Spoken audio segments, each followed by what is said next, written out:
रविकांत तुपकर यांना सभेत शिरून कानशिलात लगाव. शिंदे गटाचे आमदार संजय रायमुलकर यांनी भरसभेमध्ये ही धमकी दिली आहे. तर तुमचा पांचट धमक्यांना मी घाबरत नाही असं प्रत्युत्तर त्यावर रविकांत तुपकर यांनी दिलंय. रविकांत तुपकर हे लोकसभेच्या रिंगणामध्ये उतरले असून सध्या स्थानिक राजकीय वातावरण चांगलंच तापल्याचं पाहायला मिळत आहे.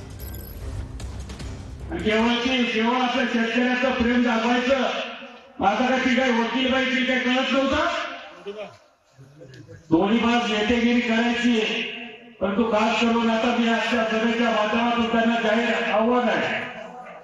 आणि वैयक्तिक स्वरूपाचे राजकीय स्वरूपाचे आरोप करा, जे काय आलं तुम्ही काय करणार ते सांगा, पण खालच्या पातळीवरती येऊन जर मतदारसंघामध्ये आरोप करतात स्टेजवर जाऊन तुझ्या कानपट्टीचा पास घेतल्याशिवाय राहणार नाही, एवढं आव्हान मी त्यांना आपल्या सभेच्या माध्यमातून.